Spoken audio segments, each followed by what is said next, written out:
If you've ever struggled with fear, doubt, or worry, and wondering what your true purpose was all about, then this podcast is for you. In this show, your host, Sylvia Worsham, will interview elite experts and ordinary people that have created extraordinary lives. So here's your host, Sylvia Worsham. Hey, Lightbringers, it's Sylvia Worsham, your host of Release Doubt, Reveal Purpose.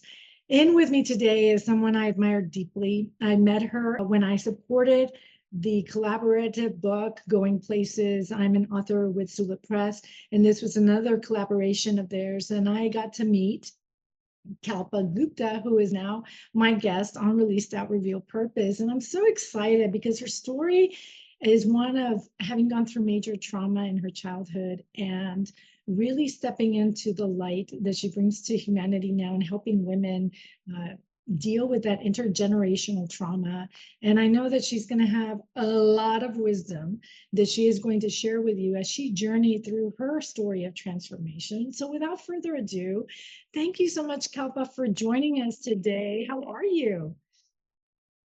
Thanks, Sylvia. I'm so excited to be here. And I think your listeners are a treat for this conversation between you and I, because we've had our own share and kind of how we are there in this world. And I am fabulous this morning. Couldn't be more grateful for, God, spiritual, that soul power, source, whatever you believe in, to make this real, And I'm grateful that you are with me today. And I'm really curious if you would be so kind as to share your story of transformation, kind of guide us through your own trauma if you want, and share with us how you have come about to work with women in dealing with intergenerational trauma.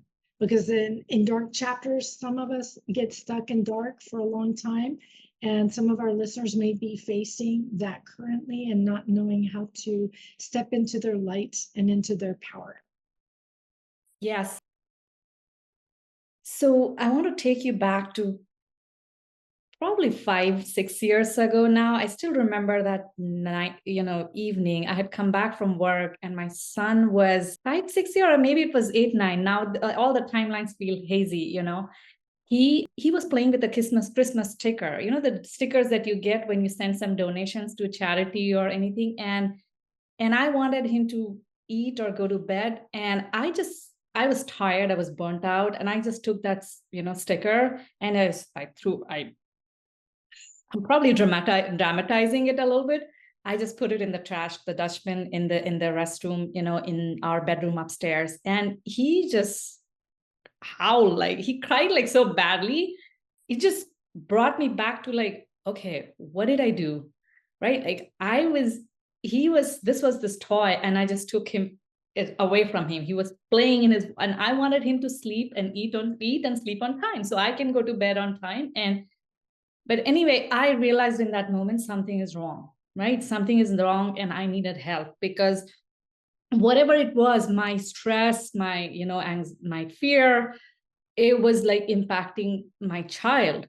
And long story short, few years or maybe months from then, I ended up quitting a job and working with an executive coach at the time. And I realized, even before we started working, me texting and saying, I had this overwhelming urge to share with somebody. And I ended up sharing about my childhood sexual abuse. And he, in some ways, had given me permission by sharing how common it is for women or men, even, in your midlife, where you've reached that, milestone that you once thought, or maybe you've exceeded that, and not, you have that job, that wife, that husband, that child, and, that home, and you are not fulfilled. Mm-hmm. And you feel something is wrong, right? And I was that person.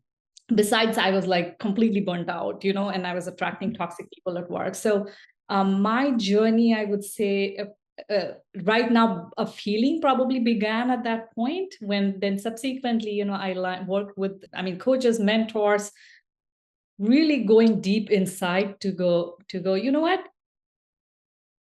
Here are all the things that are not working in my life, whether it's my boss, my relationship, whether the people, some colleagues or some, here, my husband, like, we are having all these problems. Here's the child. Like, I don't even know at this point why I wanted a child and why, I was in that phase, right? And I realized I'm the common denominator. And if something had to change, like I had to fix it. And I realized that and for the benefit of listeners, if anyone is have gone through something similar, I was sexually abused since I was 4 years old till about early adulthood, like 20, by different people over course of like nearly, 2 decades. And that's my earliest memory that shaped me who I am. So once I was able to get through, and I was so blessed to have resources and also the courage at some point to lean into it.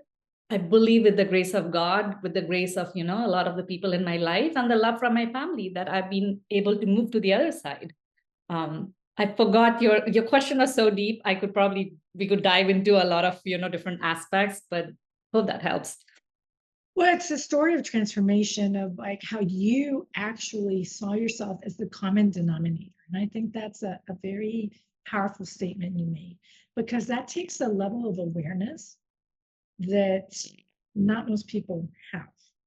And that takes you sitting with those feelings and determining what is at the root cause of that. And am I the only one causing this issue, and taking ownership? And what most people don't understand about taking ownership is it's the word responsibility. It's your ability to respond to situations that are occurring in your life where you're someone that can say, you step back and you said, I'm it, and I'm going to fix this. And I'm going to solicit help from someone that can see these blind spots as they're occurring and help me find better ways, more efficient ways of getting to where I want to go in my relationships, in my career, in my health, because you were talking about how you felt that stress and that burnout and that anxiety. And then you also talked about your relationships with your son and with your spouse. So there's a lot of things going on in your life, right? And now you realize, and maybe realize, that some of this trauma that you experienced as a child could have been at the root of what was happening. Was it at the root of what was happening in your life? Or can you share some of that information with us? Absolutely. So 0 to 8 years of your life are very formative for children, kids, children, basically, right? I mean, of course, you're born with some things, but you give me a child in their early childhood and they'll believe whatever we teach them the first 4 years of their life, like so deeply that it takes a lot of change to, change that from their subconscious to kind of actually change those belief systems. I mean, one of the beliefs that and that's not just me saying, that's the cutting edge, research more and more. And it's not even so much like 0 to 8 years, it's more 0 to 4 years, so it's when you're growing up, it's like how your mother or caregiver or, father, if they are the primary caregiver, are you seeing that love mirroring back to you? The people that you are surrounded by in the situation, are you feeling loved, cared for, listened to? Do you feel like safe at the core, right? And one of the beliefs that I made up, what honestly I didn't realize until much later, even after like some of the therapy and stuff, like as I started working, also with other women, is the stories we make up about our own worth. Like, I'm not loved, Mm-hmm. I'm not heard. And for me, it's like, I'm not heard and I'm not listened to, and that's like the source of pretty much most of the upset in my life. Like, if I am triggered by anything, it's like, oh, like me and my husband are talking and suddenly, like we have a conversation, and if I don't feel like I'm not heard, and it has the topic or the conversation, the content of the conversation has nothing to do with the conflict that we have in our life. It's usually one of those core wounds, right? And it was such a life-changing, moment for me when I learned that through therapy and my own like work, that so the childhood sexual abuse absolutely affected me.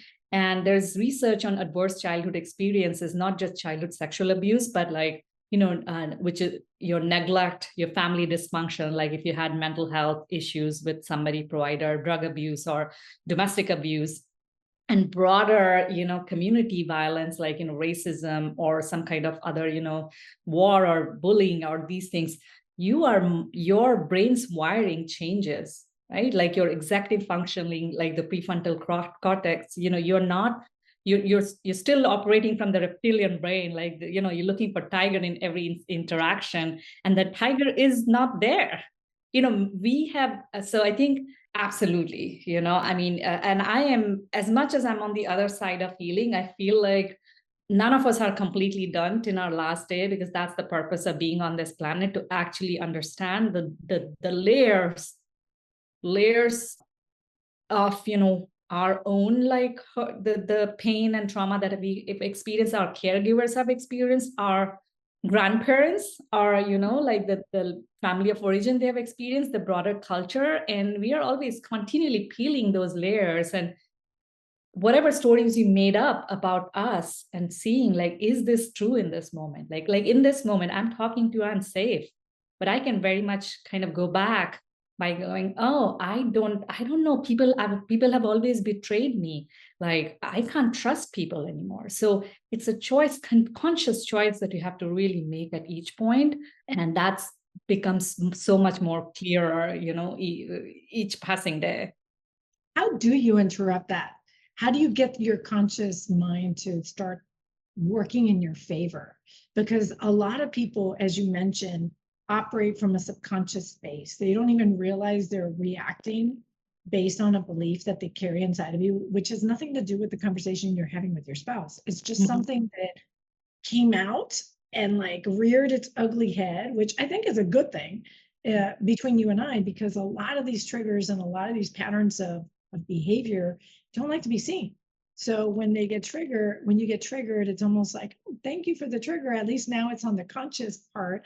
But how do you go and interrupt it in the moment so that it doesn't derail your relationship with your husband? What tips can you share with women today? So for me, it was one sentence, particularly with the relationship with spouse, like, like, don't get stuck in the drama. Like anytime, like that's just become one of the mantras. I'm like, oh, one of us are playing our own drama. So I don't want to feed into that. So for me, it's like, okay, if that moment comes, I need to walk away, not throw words at each other. He needs to walk away. With men, usually some kind of physical activity or something, but it in that moment, sometimes it, like, we all miss, we're not perfect, but it's just reminding those things. And then for me, it's been about consciously designing my day, right? So my morning time is very much like my own spiritual time, my own journaling time, meditation, enjoying my cup of tea in the beautiful mug, right? And then also some time with my, I have a 10-year-old son. We just got a new pet. So between my husband and spending some time with my husband, so consciously like checking in with each of these people consistently, right? And after that comes the work, my vocation in the world, because if I'm not taking care of myself, I can't show up to preach or teach others, right? Because I'm not being responsible, right? So to get into that state of calm and groundedness, to be able to actually witness, you got to be able to you have to be comfortable with the discomfort, right? Of sitting with your own thoughts and going, how ridiculous they are sometimes. Because you're 80 to 90% of the times, the thoughts are the same. So for me, it's the meditation, the journaling, like morning pages. These have been amazing to see, like, how much is stored in the body and how much, wisdom comes from the body, and it's just out there. And then I can go, okay, again, we all miss. And then also through the day, like, make sure I'm eating lunch on time, or making some time for lunch, or, snacks or water, taking breaks. So, because part of the reason why we get stuck, Sylvia, and you do a lot of coaching also with, women, is we have our routine, we are on autopilot. So unless we are purposefully, intentionally designing where I take a break from that, rush and slow down, we are bound to get caught up, tripped up. No, and I totally agree with you. This is something I'm I'm very, it's a very good topic to address with women. It's giving yourself that self-care so that you can intentionally set your day up, and from the beginning. And I, like you, did morning pages for a long time. I did 3 pages every day for, I'd say years and years and years. And then I kind of switched over to gratitude journaling because that's what worked for me. But for some people, to declutter all the clutter in our minds, which there's a lot, especially if we allow negative behaviors and negative people to influence and speak into us, a lot of that gets stuck in our mind and in our heart. And in order to release it, that's where self-care can be a very good first step in setting our day to have a successful day, and what we deem successful as women. For me, it's really just getting along with my family.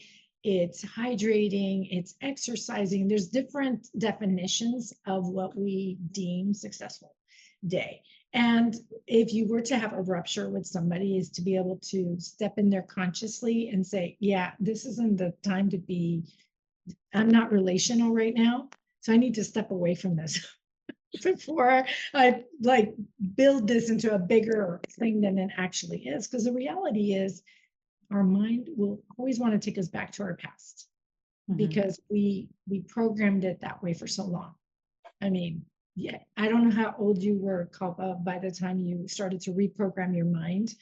I know I was already in my 40s and I'm about to turn 50. So I've not had as much time to build those neural pathways to behave a different way and interrupt those thoughts if I don't program my mind to do, through the self-care, through our habit interrupts, through our thought interrupts, because we have these thoughts and the belief will show up from time to time of, I'm not being heard, so I'm going to have a certain pattern I go to because it's comfortable. And that's why I think we end up in the situations we end up in, because we're operating from a subconscious space instead of a conscious space. And I'm total agreement with you. Self-care is a huge reason why we are able to work with our conscious awareness and stop these things from happening. Because when we're burned out, exhausted, stressed, anxious, that's going to take over, right? Like it took over with you and your little boy. Yeah. That's the reason why you reacted subconsciously and you didn't understand why, but it led you on this path to say, okay, I'm going to start doing these things that are going to help clear my mind and give me a roadmap, a conscious roadmap. And now I'm going to choose differently. I'm going to choose to walk away because I can, and I will, and it's going to be. And I think that's wonderful. And I love the story that you shared so far. And I know there were additional tips you wanted to share with women out there, aside from the self-care routine, in terms of the wisdom you've gained by going through your story of transformation. So can you share those with us right now? Yeah. First of all, no matter what you are going through in your journey, like Sylvia, that none of us are alone. Like, it can feel very lonely and, isolated depending on what your situation is, whether it's a career transition, whether it's a major life transition move, or, becoming a mother to being an empty nester, loss, grief. There could be so many things in life. If you are at any crossroads, ask yourself, what do you want? What do you really want? Like, what would serve you? What would hold you? Maybe it's a hug in that moment. Give yourself that. And if it's something bigger in these crossroads, ask yourself some questions like, what am I happy about it right now in my life right now? You talked about gratitude, Sylvia. I think that gratitude, when I was in that dark space, I remember somehow venturing into Tony Robbins' world, right? And seeing that question, journaling 10 questions that were there, like, what am I happy about my life right now? Who are these people? Who are the people that I'm grateful? What do I love about my life? And I think there was one more question, which was in a journal that one of my friends gave, a bucket list, is if I were to die tomorrow, what would I regret not risking in life? And that probably may not be the first question you journal with, because if you're in dark place, sometimes it's just not, that doesn't serve you. But once you get through that part, like that question can actually tell you that things that matter in life, things that are actually important to you, and it's an opportunity to reflect and course correct, right?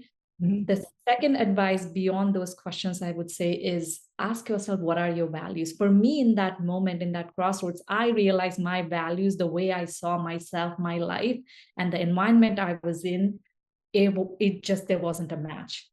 It's not to blame anyone, not to blame me, not to be hard. It's just the reality. And you can't be everybody's cup of tea, or coffee, so you got to make some tough choices sometimes. And I know that the hard conversations lead to like easy life if you lean into, with courage in those. Then lastly, we already talked a lot about, the self-care, and I want to double down on that. Especially if you've gone through trauma, to reprogram your mind, like it takes time. And that also is a story, like I realized I'm very aware of the language now, but I didn't start sharing until my mid-30s, late 30s, like my healing journey began somewhere. I would say even 10 years ago, some kind of healing started on my path to motherhood, but more around the trauma piece didn't start until late 30s. And I'll be 45 next January, right? So it's relatively new. And once you are burnt out, or you are in toxic situations, or any other grief, the recovery can be year-long, multiple years, because first you have to accept it, right? So invest in your healing journey. Your return on healing, I can tell you, being on the other side, is many times, right? Whether it's a therapist, whether it's somebody working with your coach, whatever, ask for support, invest in you, because you are worthy of love and joy and grace and all the good things in life. If you're alive, you're meant to live. So invest your time, especially in you, when you are at crossroads, because when you can't give from an empty cup. No, and I totally agree with you on the empty cup piece. When you're so burnt out, there's really nowhere else to go but up. And the up means looking at yourself and taking care of yourself in a healthy way, and doing things very differently than what you're used to doing, because what led you there are those belief systems that you discussed earlier in our conversation that are negative. They're not of you. Your layers of trauma created those. That's not who you are. Yeah. That's not, we're all light bringers. We all have spiritual gifts that we're meant to give to humanity. You are expressing yours in a beautiful way, I believe, in the role that you're working with women. Can you share a little bit more about how you're helping women and how you used your story to help them? Sure, Sylvia. I am continually reinventing, as I'm relatively early in my entrepreneurial journey, even though I started the business 5 years ago. It's really the last 2 years that I fully leaned in. And what I realized through and I have invested a lot in my own therapy, bottom stuff like body somatic approaches, like retreats, like you name it, like accountability groups, and so on. And what I realized, it's shame and, secrets. They are like, shame loves secret, and shame and secrecy are antithesis to creativity, right? So if you have deep shame in your life, no matter how successful you are, like there's that constant fear of not being loved and accepted by, or betrayed, or not abandoned by your loved ones, right? And that can be lonely. So through my work, I coach women to really live consciously and realize what their identity is. That identity might be stuck in shame, blame, or guilt, no matter how much therapy they have done. Sometimes through therapy, they're able to heal, but sometimes they are not yet, haven't thought about what they want to do in their life, getting to the purpose in their life. Or how do I now, okay, I've healed myself, but how do I now show up? What does it mean for my career, my business? How do I navigate, right? So through the coaching, I'm able to move their identity from that shame, blame, and guilt to feeling integrated and whole. And really, I don't think that I'm doing any magic here, right? I believe this is my God's gift, to me. Like if I've been able to, go through with the shame and stigma that I had to actually publicly share, then I believe there is something for more women who can benefit, right? And I have seen the shift in some of the clients, who are long-term with me. It's the ability to just share and be with somebody who actually understands your lived experience and holds the space without judgment, right? So that's kind of what I do in terms of coaching. And this could be, and sometimes these are life transitions. I sometimes feel like I probably should have been a therapist in an alternate life, but I am not a counselor. I'm not a therapist. Most of my clients, when they have such needs to process the past, I have referrals or they go, do their, and oftentimes people land up in therapy, then they come to coaching, or they come to coaching, then they go get therapy, so it's a process. So for me, it's whole really that identity shift, right? And then I'm passionate about this topic. I don't want my son, my great granddaughter, whatever, to live through the shit that we have all gone through, right? So it's made me, don't get me wrong, like it's made me resilient, but I didn't need that experience to make me resilient, so I'm grateful for everything. And at the same time, I think when I die, let's say I live to 95, next 50 years, one thing I want changed is people share their stories when they are more than 50, 52 years old, if they have experienced trauma. That's one statistic I hope to change through coaching with women, because if we can create that, group, like a powerful women and men, hopefully, right? Because 1 in 4 girls and 1 in 6 boys are abused before they are 18, which is about a quarter of world's population, just using the US numbers and what I know internationally. So if we can make that change, then children will feel safe. Like, why do you think a lot of that shame thrives? And so that's what I'm dedicating my life to through my career. So I do a lot of public speaking as well. My writing probably hasn't caught up with the work that I do yet. So someday, more to come on that. And I'm halfway through what you were discussing, I wondered, and I'm sure some of the listeners that will listen to this interview will wonder, is how did you discover your why? At what point in your journey did you discover your why? And is it still the same why today? It's interesting. So your why doesn't come to you. I love those people who know from birth, or from childhood, like, this is what I want to be, right? For me, life has been like anything but a straight road, right? So my mom wanted me to be a doctor. In India, of course, back in the day, you could only be an engineer or a doctor, and I didn't want to be neither, right? So I didn't want to be either.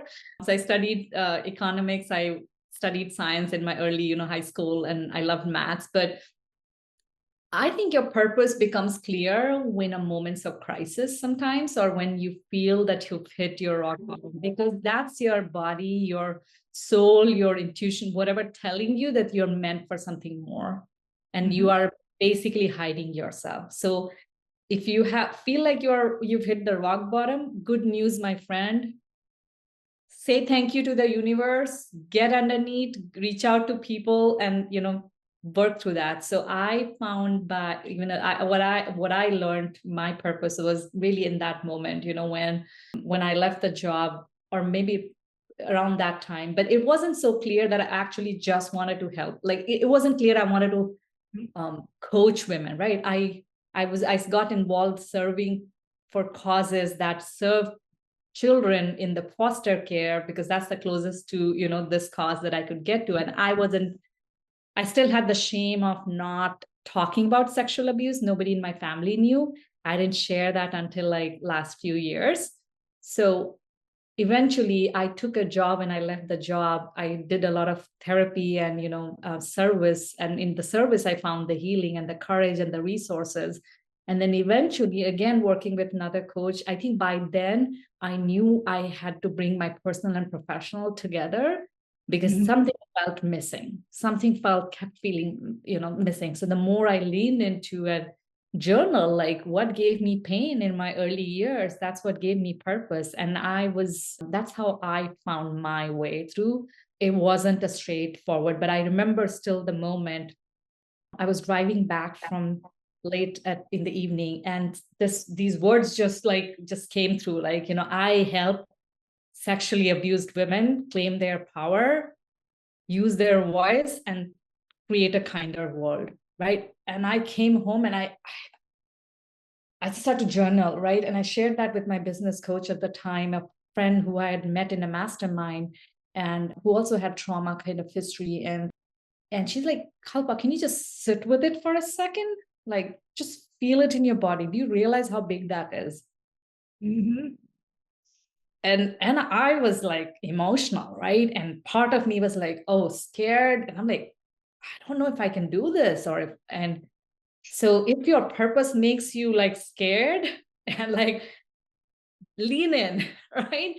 Because that's your ego sometimes also telling you to keep you small, and that it's big. And I'm not saying that everybody has some dark story and then they have to make their life about it, but many a times somehow getting involved with the things that gave you pain, guiding others through that process, that when they felt lonely or maybe somebody was suicidal, I think those things are very fulfilling. So even if that is the cause that doesn't get you, money, you live your purpose. You live your purpose anywhere you are. It's not like just your business and job. Any communities you live your purpose. And by leading into, those relationships, you're tuning your body and you find your purpose. I think the more you step into your journey, whether you see the path or not, but you are, I say, obedient to what your soul is guiding you to do. That to me was how I found my purpose without really understanding. But when you were talking, I was like, yes, I've had those moments where all of a sudden it's like something that just kind of pops into your awareness out of nowhere. And I always share this with others, like carry a journal everywhere, because these things will come at you in moments that you don't anticipate ever. And so some people will use their phone to do a note, but if you're driving, that's a different ballgame. I'd say pull over, do the note on your phone, and then get back and really sit with it, because we ask our soul, where is it that we're meant to go? And when we ask these powerful questions, the answers do come, and the answers are deep inside of us. They've been there all along. The problem with trauma is that it's one layer on top of the other, and it's really hard for that light to shine through when you have too much darkness over you, too much doubt. And you're right, it is the ego. Now, the ego is not a bad thing. It's your self-image. But if your self-image is comprised of negative belief systems, then that's something you need to shift over to the affirmative side. And to do that, you got to do the self-care. To do that, it would be great if you can ask a coach or a therapist, depending on the level of trauma that you've experienced in your life. If you've had like childhood sexual abuse, that's a lot of trauma. And that's where therapy can really be beneficial, because they have the tools and the resources that they've gotten their masters on that can really help you go through that. And then once you've stepped out of there and want to start working with your habits and habit interrupts, that's where the beauty of working with coaches comes into play, because then they can work with your present moment. The therapist can work with your past to kind of clear that trauma out of there, because the body does retain the trauma. If you don't deal with it, it does, take you down with it if you let it. I had some trauma, nothing close to what you had, but it did impact my relationship with men, because it impacted my relationship with my father and the way my father was with me. And I came from a culture very similar to yours. The Mexican culture, the men kind of back in the day would tell women, you don't have anything of importance to say. So I never felt heard. I never felt like I could speak up or say anything that I needed to say. I wanted to be that voice, and I couldn't. And it does affect my relationship with my spouse currently. And it's knowing and recognizing that if you don't clear it, you'll project it. You'll project it out. And when you project it, you attract it. And so it's this vicious cycle. Like project, attract. It's like, you got to stop it. You got to stop it dead in its tracks. And to do that, you got to do things differently. Than what your mind is used to doing. So I'm in total agreement with you. And I'm so grateful that today you took us down your amazing story of transformation. All that wisdom you shared with us, on self-care tips, on journaling. I think that's amazing tips that most anyone can do. And really how you gained your purpose and how it changes over time, because it's not going to be the same purpose for career as it is for your relationships, as it is not one fits all, one size fits all. It will change as you change, because growth never stops. And when growth stops is because you've passed away. We never stop growing, we never stop becoming, and we never stop expressing our spiritual gifts, and we all have them, and they're very unique to us. And really the journey of life I've found is in allowing those spiritual gifts to be seen, and to stepping fully in there and being your best cheerleader moving forward. I think that's amazing. I've loved your story. Tell us, how can they get a hold of you if they want to work with you? If they're someone that has had some intergenerational trauma and they want to reach out to you, how can they find you? Sure, they can find me on my website, knext.com. It's KNEKXT.com. They can reach out to me on LinkedIn. I'm very active on LinkedIn as a platform. I also have some presence in TikTok at knext.com. Again, my name, they can find me on LinkedIn. My full name is Kalpashree Gupta. So KALPASHREE Gupta. And I'll drop my more information, Sylvia, in the show that hopefully, we can add in the show notes. I always love to hear from women or even men, anyone who has gone through, if I can be of service. Doesn't mean that we have to work together, but if you need a resource, if you need something, you need a counsel, like I'm always there, so they can also find a ton of resources on my website. A lot of the podcast interviews are also available, on my website. Yeah. Any last comments you want to share with our audience before we say goodbye?